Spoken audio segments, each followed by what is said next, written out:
The other side of me that's very Chinese, I think, is really my work ethic. My work ethic is, well, I work all the time, and I'm devoted to my work, absolutely devoted to my work. And that, to me, was something that I grew up with.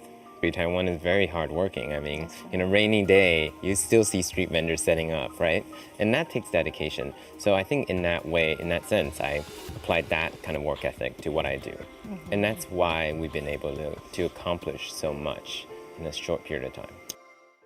Hello, Taiwan. My name is Jason Wu, and I'm really happy to be back in Taiwan. Come join me as I share my word with you here on TVBS.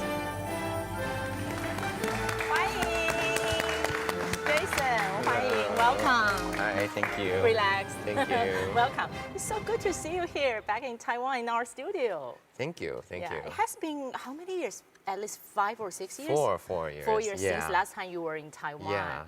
Wow. So different. So different. Completely different. So in recent days, you have more chances to brush up on your Mandarin, Chinese. 一点点。一点点啊。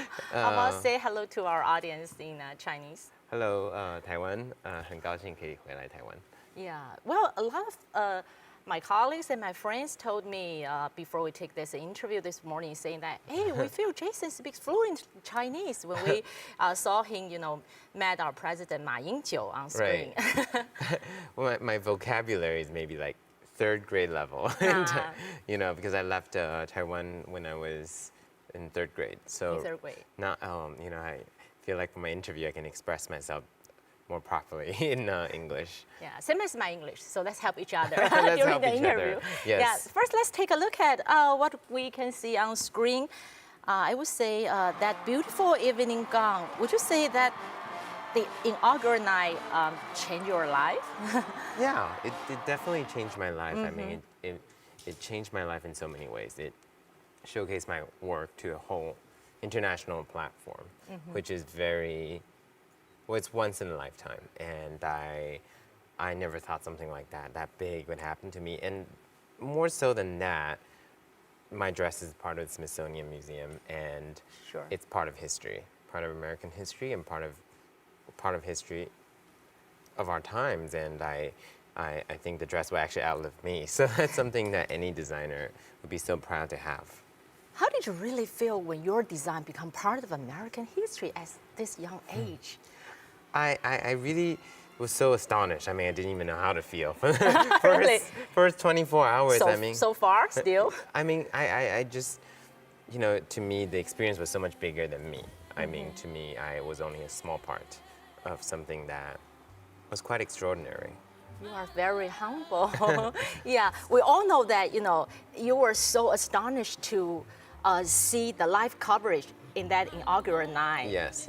I know that was the time when you were having pizza, relaxed at home. I was at home, and I didn't really realize, and to me, it was the best kind of surprise there is, and something that's truly life-changing.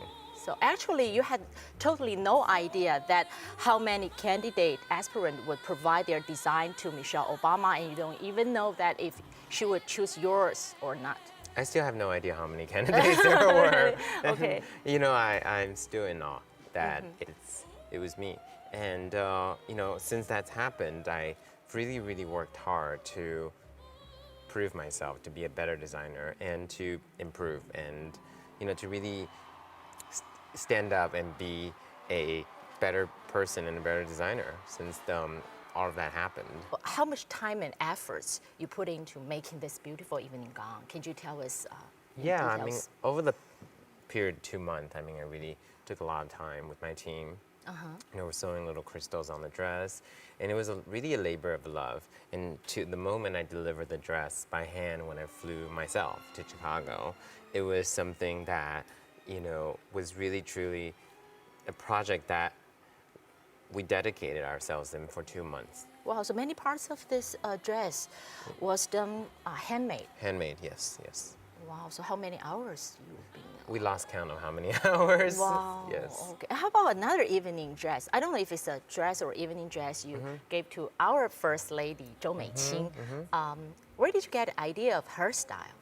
I did not meet her yesterday. I only met President Ma. I was very, very fortunate. So, I look forward to meeting her in the future so that, we can, get to know each other better.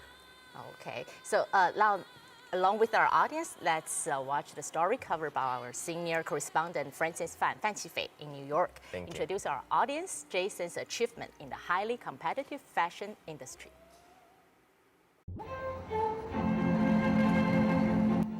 在后台，吴继刚在工作人员及模特儿之间穿梭。他在今年纽约时装周最新的时装秀即将要展开，他仔细地检视最后装扮的情形。Is she okay? Yeah, it was just something from the makeup we're taking care of. 吴继刚也许忙碌，神情却是从容的。他与助理们交换意见，与记者们亲切问候。1个小时后，伸展台上的灯光大亮，在众人的引颈期盼中，这场今年在纽约时装周里备受瞩目的新装展示终于开始了。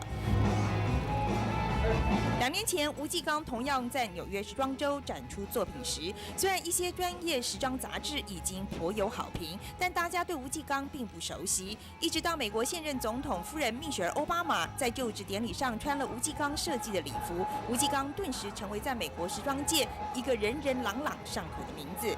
TVBS 在隔天访问吴继刚时，他还非常的兴奋。感觉很兴奋，立刻打电话给我妈妈，在台湾，他们已经看到，就是为什么这2个月都不能跟你讲话，因为I was afraid my mom would ask. The President of the United States and First Lady Michelle Obama.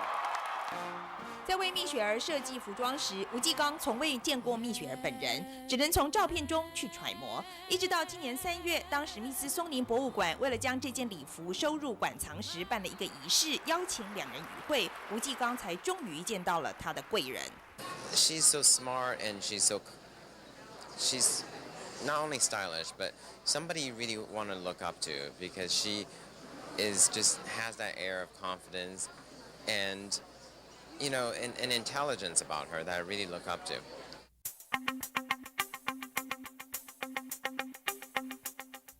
但还不到2年的时间，吴继刚已经远远脱离了蜜雪儿的光环。这中间，吴继刚获得了许多时装界的大奖，包括今年6月获得有时装界奥斯卡之称的 CFDA 颁发的 Swarovski 女装奖。这个奖历来都是颁给最有潜力的新秀。短短2年时间内，吴继刚已成了美国时装界的当红炸子鸡。If you're ambitious and you have something to say, I don't really think age matters so much anymore. There's a kind of a wave of people like him in New York who are transforming American fashion. 对这些挑剔的时装专家们而言，吴继刚的作品最让他们惊喜的是，吴继刚这么年轻却坚持古典传统的路线，在纽约常见的天马行空中独树一格。He reaches so far beyond his years. There's a sense of classicism that you would expect to see in someone who's been around for much longer. So he's doing a very elegant, grown-up kind of look. He's not dressing for downtown party girls. A classic piece can take you for many years. I mean, a great skirt, a great jacket, you could wear it for many years to come. And that's what I want to do with my clothes, is that I don't want it to become a season thing. 在2011年的春装设计上，我们就看到吴继刚充分发挥了他典雅的风格及在细节上的注重。吴继刚在每一个扣子、每个缝线上的挑剔，已经为他在纽约赢得了完美主义的名声。换个通俗点的说法，就是龟毛。讲到这一点，吴继刚的妈妈陈美云还挺得意，认为是从小累积的基本功。学5年级的时候，我请了一个专业设计师教他，老师就开始教他缝纫。可是那一段时间是他非常辛苦的一段，因为缝纫对他一个小小的那个人来讲，不是那么容易的事情。他好几次都做那个动作，做到最后就想要哭了。小学5年级的吴继刚就知道要咬着牙撑下去，才有今天时装界一颗闪耀的明星。问陈美云自认做对了什么，他说就是不怕人家笑。一直包括到他大学。其实我周遭的朋友都在笑我说，你为什么给一个男孩子学学裁缝这类的东西？但是我觉得行行出状元，如果他活得很快乐，我想对我来讲，将来也是会减少很多负担。陈美云也许嘴上不说，但脸上充满了对儿子的骄傲。但是吴继刚自己呢？ Been growing every season. I mean, we're really growing in a big way. You know, I'm launching a collection of eyeshadow with Shiseido and in Asia, and launching a collection of nail polish with creative nail design. I think it's always a dream come true. I mean, every day it's a dream come true to be able to do what I do. When I first moved to the States, I was got my first apartment. I told my mom, you know, there's no being in America. That's one thing you cannot get. And how do you buy a machine? So maybe I put it in my house and I can make it myself. How about it's a design little one machine. for yourself?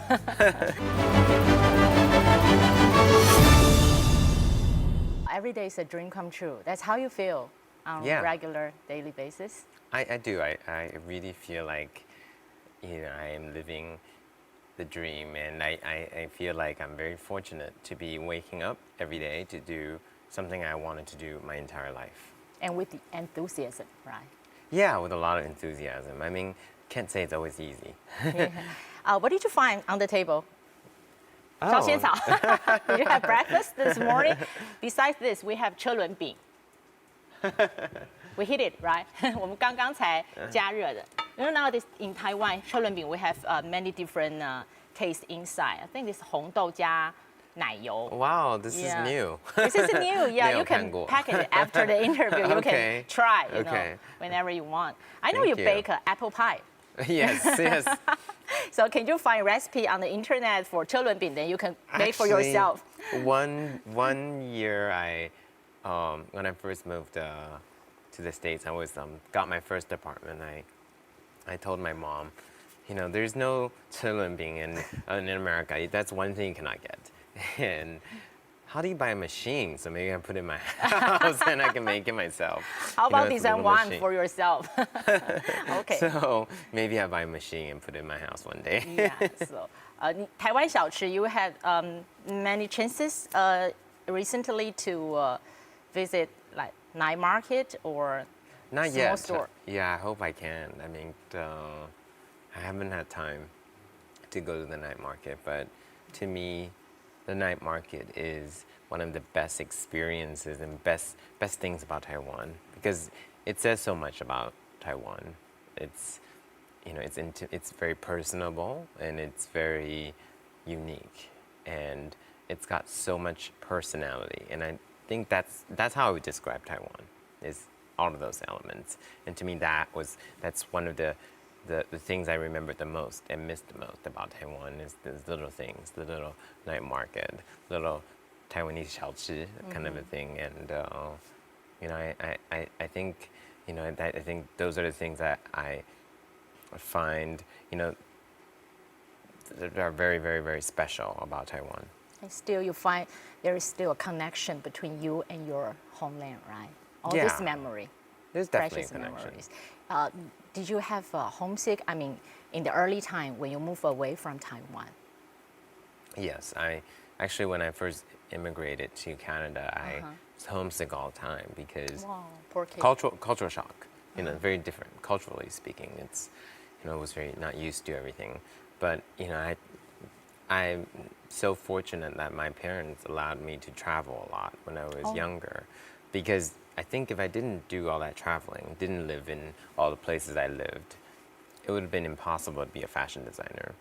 Because I think to be a fashion designer that's on an international stage, you have to have those experiences that, you know, that my predecessors have, which means, you know, the Yves Saint Laurent, you know, they travel all over the place, all these great designers, European designers, American designers that I look up to.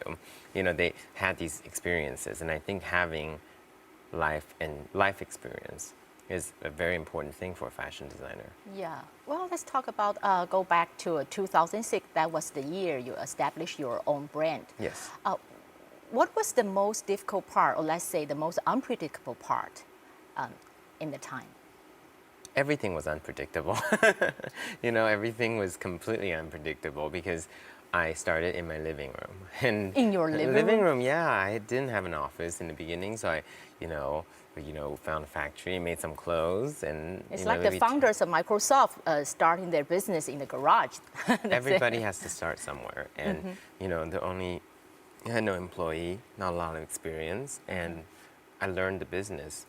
I learned it from how to ship the stores for the first time, to how to work with UPS on how to work, the shipping labels, to how do I make, I knew how to make one dress, but I didn't know how to make the same dress 30 times over. Mass production, you mean? Production. It has to be consistent. Quality has to be the same across the board.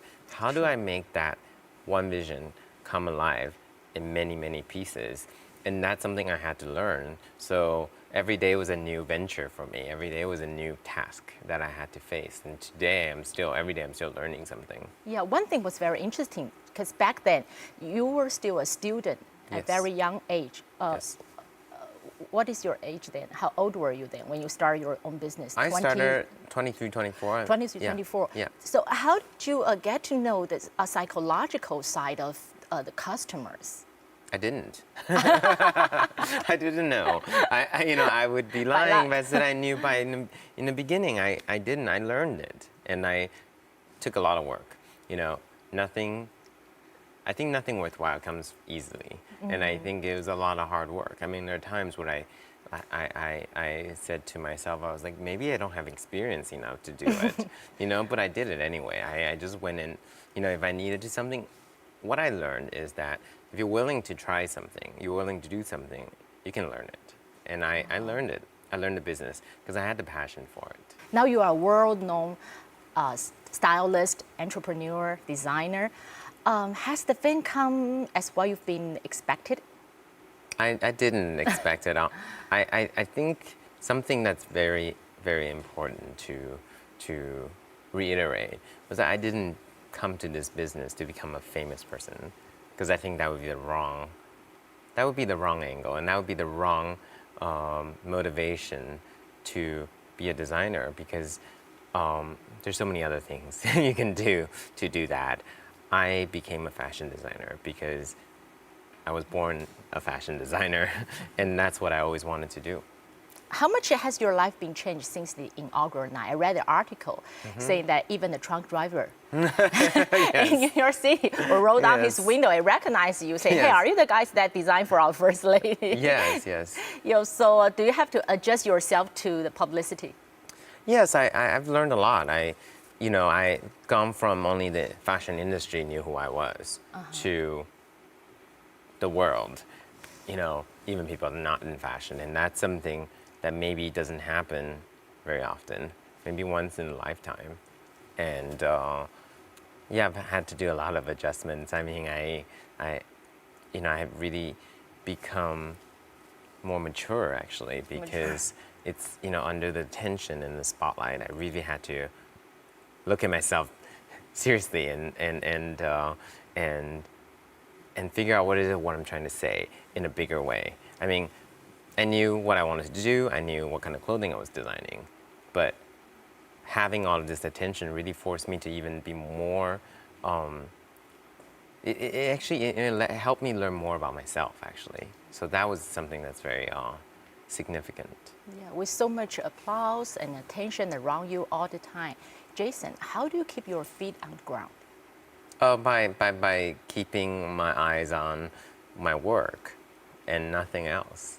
I don't even, I never watch a lot of TV things on myself, actually. And Good for you. I judge, I'm my own worst critic, so I don't really read a lot of the newspaper, and I want to concentrate on my work, and I want to be caught up by the attention, because I think it's important. I'm not to say I'm not grateful. I'm very grateful that the media has been so lovingly, supportive of me and my work. But I really want my work to take center stage, not me. Yeah, okay. So now let's take a look at the next story. We'll follow your mom's footstep to your home. That's where Jason was brought up. 让我们看一下他温暖的家。接下来我们就会谈一谈他跟他家人的亲密关系。欢迎欢迎！哇，天气很热哈。爽朗个性的吴妈妈难得破例，让我们进入家里。这是吴继刚的童年。只是当吴妈妈开始介绍起家里摆设，这才发现原来装潢是吴妈妈20年前的想法。原来吴继刚遗传了妈妈部分天分。这个是我先生他们云林老家的一个梁上面的一些雕刻。那当时因为台风，结果整个房子倒了以后，这个娃娃我们把它拿回来，他们很可爱，精细到连牙齿都一颗一颗的都看得到。任何东西我都希望旧旧的感觉，而且带一点木头的感觉。就是喜欢古朴感。这张店家泡过无数茶的老茶几，吴妈妈千方百计拿回家。我们发现家里的收藏品不见得都昂贵，但每一件都跟家人有关，特别是从小就收藏的吴继刚作品。这个都是他自己一针一线做起来的东西。现在对很多收藏家来讲，应该是无价之宝。也没办法再做第二个了，因为这个很辛苦的。原来吴继刚从小就喜欢为娃娃缝制衣服，而妈妈也完全支持他的兴趣。你看他以前很认真，他这个头都梳得非常的漂亮。这不会也是小学吧？就在那段时间啊，这都同一段时间。对，那个时候已经大概6年级了。才小学6年级就有这样的表现，就算现在看来都还是惊为天人。其实吴继刚在娃娃收藏界，早在高中时期就已经是为人熟知的天才设计师。裙子的皱是缝出来的，对，是缝出来的，用手一针一线缝出来，抓出来的。你看他还要去找那个眼镜，然后还那样子那个衣服，他很喜欢很复古的东西。不晓得跟我喜欢旧货有没有关系，我不知道。我们现在能去看一看杰森的房间。循着过去的影子，我们终于可以一窥这位年轻设计师成长的脉络。吴继刚从小就与众不同，他喜欢要妈妈带他到婚纱店门口，依着婚纱画葫芦。他也喜欢看评剧，因为要看主角旦角的服装线条。不按牌理出牌的孩子，他是真的是这样子，那你很头痛。很头痛，真的很。小时候的吴继刚虽然有艺术的天分，但成绩不好。妈妈翻出从小就收集的另一项宝贝，更令人惊喜。我想大概1、2岁。1、2岁。对，他画给他爸爸，他说这个就是我的爸爸。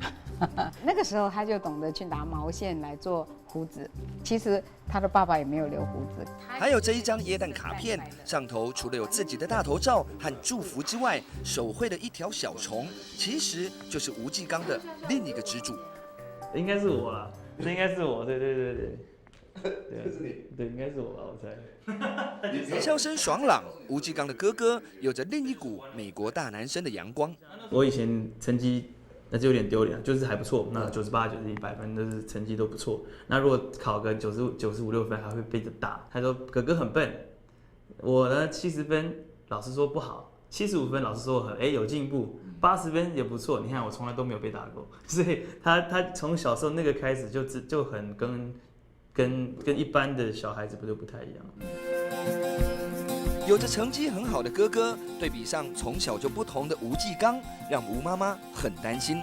终于决定带着2个小孩移民。那时候，吴妈妈的生活在吴继刚画的卡片中就有了记录。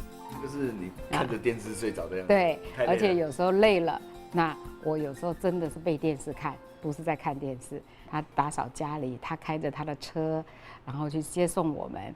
然后我们上学以后，他就会去念书，念 ABC。不太会英文的母亲带着2个孩子出国，辛苦可想而知。一切其实都只为了支持一个理念。我只有一件事情做对了，就是我没有去阻止他往这条路上走。小时候常常听到这种事情啊。为什么小男生要去喜欢衣服呢？为什么你要去看婚纱？你为什么喜欢评剧？好奇怪！你怎么不去打球？你不去做什么？他就跟你讲，他不喜欢啊。他就让我觉得骄傲的地方就是在他的坚持的部分。他从来没有因为 negative impact 的这些 comment 去阻挠他往他要当设计师这条路。在我们一般房间，他也买不到那种所谓的专业的缝纫机喂娃娃的。一个袖子，翻起来也都没有大过于我们那个指头啊。他自己缝到有时候都会掉眼泪。因为儿子要当设计师，吴妈妈规定他要会法文，高中就送到巴黎念书，期间还要到日本学习纸黏土，甚至在16岁就拿到了在日本的教授资格。他到了收银这一块的时候，他有一点点退缩。老师说：“那你要做 designer 的话，你不能只会画而不会做，所以你必须通过这一关。”在家人的支持下，从小被视为不乖乖念书的吴继刚，得到芭比娃娃设计大赏，进入设计名校，成了时尚设计圈的当红炸子鸡。可以这么说，没有家人，没有现在的吴继刚。就是说 ，You're gonna go back home and take care of your parents, and you could go home and get married and have kids 。然后你回家照顾家业，就是这样。你们在大学的时候就已经达成协议了 ？Yeah, pretty much。所以这是我们两个内定，跟我父母亲没有关系。总是全家福的照片里，家人分工得很好，哥哥好好念书，弟弟专心设计，妈妈照顾小孩，父亲则是远在台湾全心工作，支持家人。我弟就是不会说出来的人，他 sentimental， 他就是 sentimental， 他不说。不说，我爸也不说啊，他也是做啊，哭也是自己一个哭啊。没有先生的支持，没有让我们从来没有忧虑，无后顾之忧，我们就是大胆的让孩子去学习。我觉得最要感谢的是我的先生，很坚持，一定要谢谢丈夫。这是一个家里四处都有全家福照片，很不经意流露出的温暖。几十年来，我都一直在怀疑我这样做对不对，可是一直到现在。我可以比较稍微肯定的说，并没有错，因为只要适合你孩子的个性跟环境，它都是对的。She got snow tires for the first time, and then she, so nervous, drove me for 30 minutes. Let me take that lesson. And then, you know, it was that kind of dedication that allowed me to be the designer that I am today. I think I don't think without, I mean, I certainly can't take all. Jason, when was the first time that your parents allow you to take the needle and do sewing? For the first time I wanted to. My mom, I was like, Mom, I want to know how to sew. And she bought me a sewing machine the next day. Sewing machine? Yeah. Yeah, the only request she was that 不要把你的指头缝在一起. That was my mom's only request. Wow. That was not like don't do it. Not like you're a boy, don't sew or don't do that. Her only request is I'm gonna buy you a sewing machine. Just don't sew your fingers. Don't hurt yourself. That's not easy for a mom because I have two boys. I could fully understand, you know, not to say no. She hired a teacher to teach me how to sew.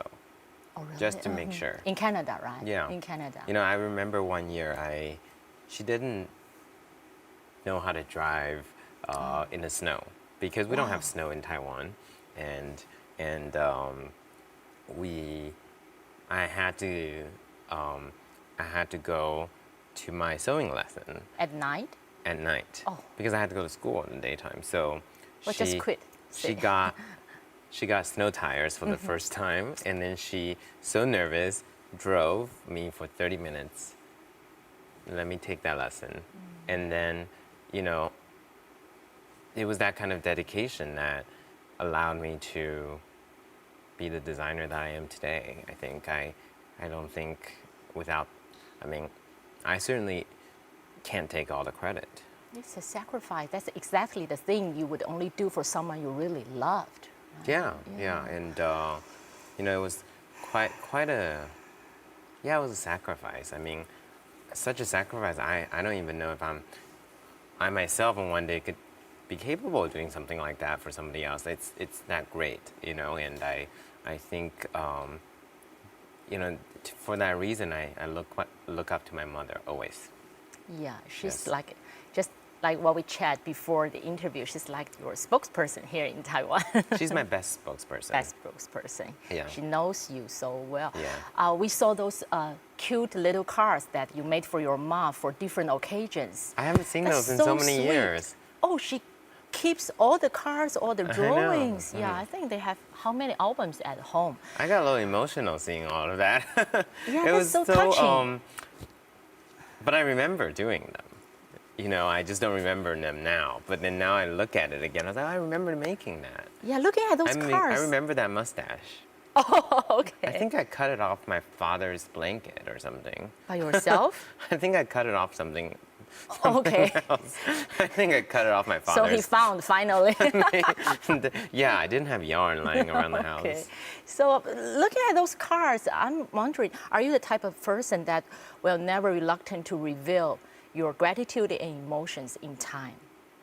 I think, you know, being away from home for so long, I've become very independent, and I think that comes with the, you know, with the territory. And I think as I've gotten older, I've really looked back and looked at all these people that made these differences in my life, and really learned to be completely grateful to the good fortune I've been given, and as well as the great people, the greatness that I've been fortunate to be, fortunately enough to be influenced by. I mean, you know, my parents are the greatest parents in the world. Yeah. Jason, looking back, how does your ethnic background bring elements to your design? A lot. I think not just from the design point of view. I mean, you know, if we look at the dress like that, I, you know, created all my prints pretty much. You know, every season, you know, just being a designer doesn't mean just making a dress. We have to also develop the textiles to go with it. So, you know, we work with 50 plus mills in Italy and France to make the fabric. Because without fabric, you cannot make clothes. Of course. And the fabric has to say something. Your material should be as special as your design. You can't have one without the other. So, you know, I used to do the calligraphy in elementary school. I was very good at that. Maybe not so great at math. Next time, show us your I'll ask my mom. I'm sure she has it. Okay. But, you know, when I paint these things, make these prints, you know, there's a little bit of calligraphy in there, I think. And the other side of me that's very Chinese, I think, is really my work ethic. My work ethic is, well, I work all the time, and I'm devoted to my work, absolutely devoted to my work. And that, to me, was something that I grew up with. Not just only my family, but all the people around me. My aunt, my uncle, you know, you go to the market and, you know, the lady selling the vegetables, she's working from like 6 in the morning to 7 at night. These are some of the most hardworking people I've ever encountered, you know, and that doesn't mean just, you know, the finance people or just, you know, designers. It's everybody. Like, as a country, Taiwan is very hardworking. I mean, in a rainy day, you still see street vendors setting up, right? And that takes dedication. So I think in that way, in that sense, I applied that kind of work ethic to what I do. And that's why we've been able to accomplish so much in a short period of time. Hardworking. Yeah, I mean, relentless hard work. Yeah, although you are away from home for so many years, we all know you still keep close relationship with parents, with families. How did you do that? I think because it's not usual among young generations today. I sometimes think I could even be better. I just, you know. You Skype with your parents like I every haven't day? used Skype, I have to say. My mother emails. I think email is the best invention ever because it helps you keep in touch with your family in the best possible way. I mean, you know, it's email here and there is great. Okay, so talk about your mom. Yeah, we already know that she will drive you to learn sewing in a snowy day in Canada, and it was her that insisted you to learn French. So I wonder, along the way, was there any time that you just doesn't want to follow her plan? Was there any? Oh, never. I mean, I think I went against her the whole time. I can say that now because, she's right. She was right all along. But, if I was prouder, I may not have said that. But, I have to give credit where credit is due. Mm-hmm. And I have to give the credit to my mother because she told me to do these things. She's like, you have to, I know you like drawing. You have to go to France and learn French, and you have to just see more. And I applied, and I remember for the exchange school program, there were only two slots available in my school, because there was only 60 people in this program, so they picked 2 people from every school. And I applied, and I was like, I would never get in anyway, so I won't have to go. But then I got in, and then I was like, oh no, and then I begged my mom that I wouldn't have to go, and she's like, you need to go because this is going to be good for you. And at the time I didn't believe her. Now I believe her. All the mom would like to hear 10 years Jason say later. so. Mom is always right. Well, I have to say she was right. Mother is always right, I have to say, and I may not have always recognized that, but I recognize it now. How about when you decide not to complete a degree in Parsons School? Do you have hard time to ask for her permission, or Very difficult time. I mean, very, very difficult time. I mean, it was a decision I made. For yourself? For myself. I really wanted to have real working experience. I mean, really wanted to have, to me, I've always been the person that thought outside of the box. I never wanted to do things by the books. So in that sense, I'm not traditional in so many ways. And I really felt like after 3 years in school, I really wanted to have some working experience. So I went to intern instead, and I wanted to get out in the world and have some life experience. And that's my decision. It goes against Chinese traditions and cultural traditions for sure. My parents did give me a hard time for it. But, they didn't pull me back home or anything. They may not have agreed with everything I've done, but they let me do it. Jason, you already have many fans here in Taiwan. Now More fans than I thought I had. More fans than you saw, the customers or designers. Let's take a look at how they appreciate your design.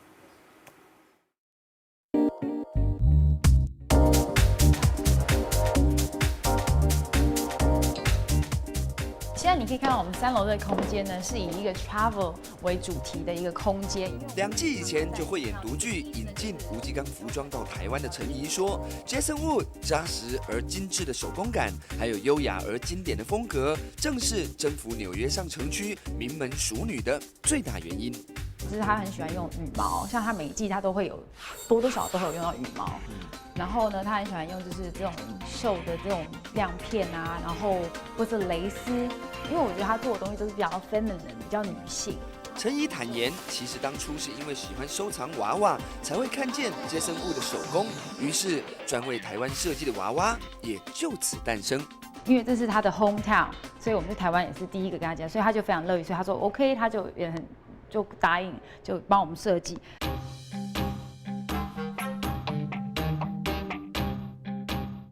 应该没人想得到，从小没放弃过的娃娃服装设计，不仅让他被台湾看见，也让另一位时尚界举足轻重的人看见了他。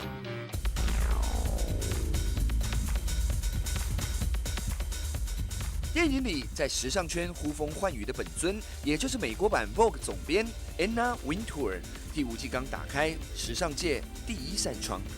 当时 Anna Wintour 他们这边会很有兴趣来帮他做一个专题报道的原因是，他们从来没有看过一个是从娃娃起家的人，呼风唤雨代表性的人物啊，亲自给他那么多注意力，我认为是一个对一个年轻设计师来讲，他又是鼓励又是压力。有人说吴继刚有很多贵人，有一对有胆识、肯信任的父母，还有全球时尚教母的赏识，无比幸运。但其实他自己努力赢得了用钱买不到的礼物。怎么样 design a designer？ 那你要不只要设计你要设计的服装，你还要设计你的人脉。他这一点他从小就懂，我觉得这个很重要。吴继刚曾对家人说，要走时尚圈，没有人脉就是条死路。他到纽约最多设计师聚会的夜店打工2年，就是要自己打通这个关节。他喜欢哪个设计师，不管怎么样，他一定要当 intern， 所以他去那个 Narciso Rodriguez 那些比较Marc Jacob 的那些地方去实习。他很清楚，他要的就是学习的经验，因为他有自创品牌。正因为他的夜店人脉，出生之犊的第一本目录书由纽约知名摄影师操刀，费用几乎是半买半相送。将近3年后，穿着普拉达的恶魔给了他最如日中天的赞美。这是2009年3月的美国封面，我们就看到这个Michelle Obama 穿了 Jason Wu 的设计，第一个版面出来以后，他就请人送了1本来给 Jason。说 Jason， 这个是我给你一个最大的礼物。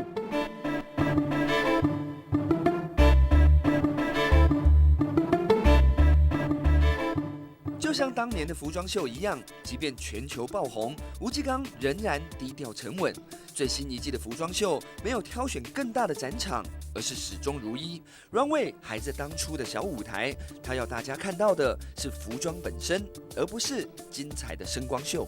不是在谈谁的设计的漂亮或不漂亮，就是你对准的客户群，对准的生活形态，对得准不准？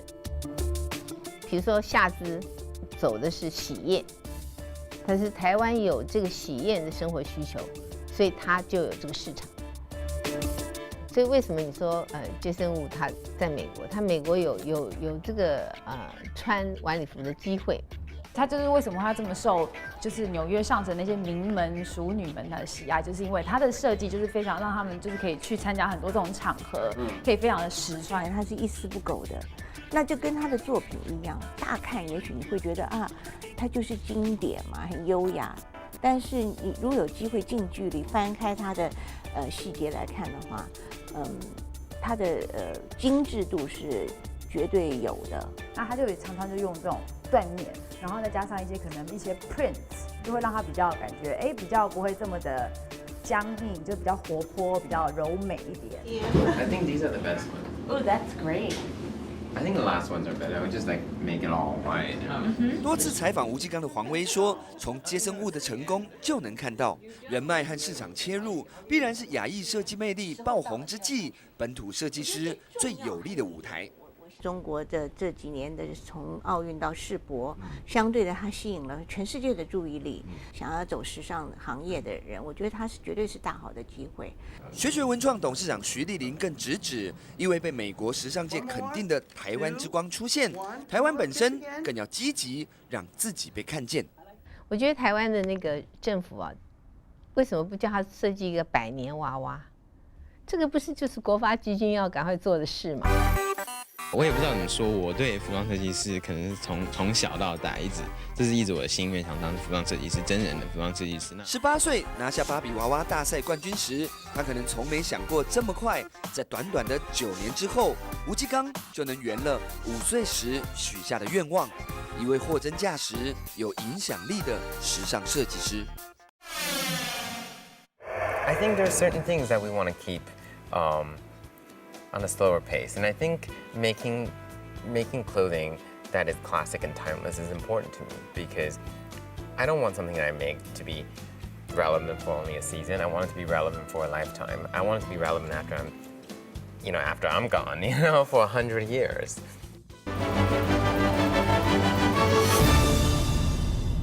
Oh, Jason, your collections always show delicate design details. Yeah. I mean, it's one of the hallmarks of my collection is details. I mean, just from this, this piece from my resort collection, the delicate sequins, little pieces of organza, and the tulle, and the way it's finished inside. And all these feathers, how you attach them By to hand. the fabric? Everything's by hand. All of the embroidery's done by hand.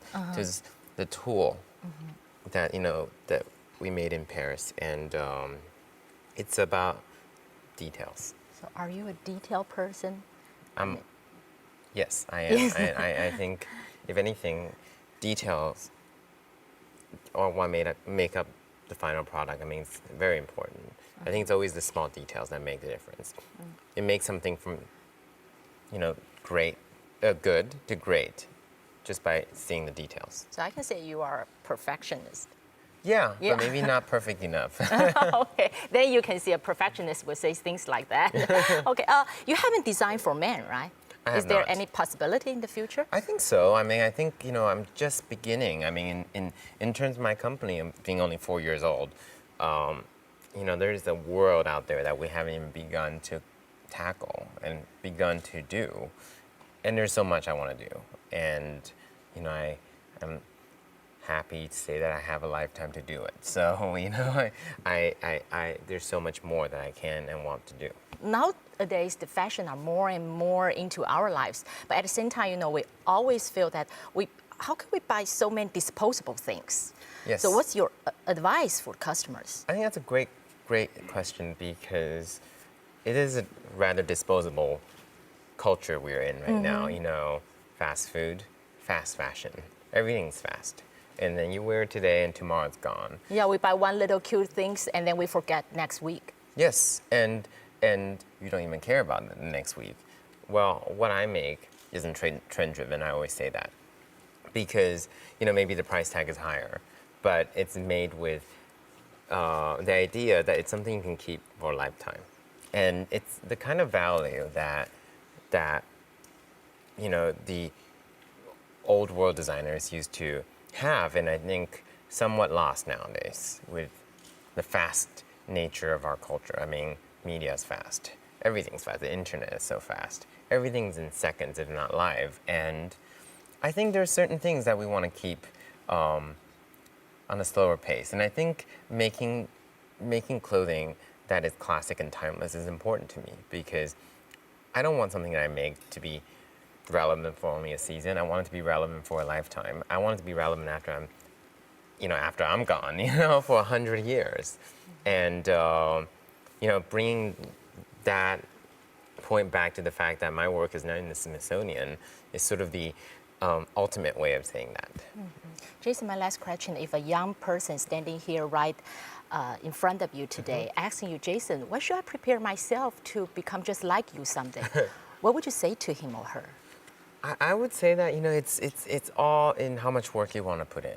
It's all in the dedication, and I don't think it's easy. I don't think anything is easy. I don't think being a designer is easy. I don't think being an accountant is easy, or, a computer engineer, all sorts of things. I think with all of these things, one thing to keep in mind is that hard work really does pay off.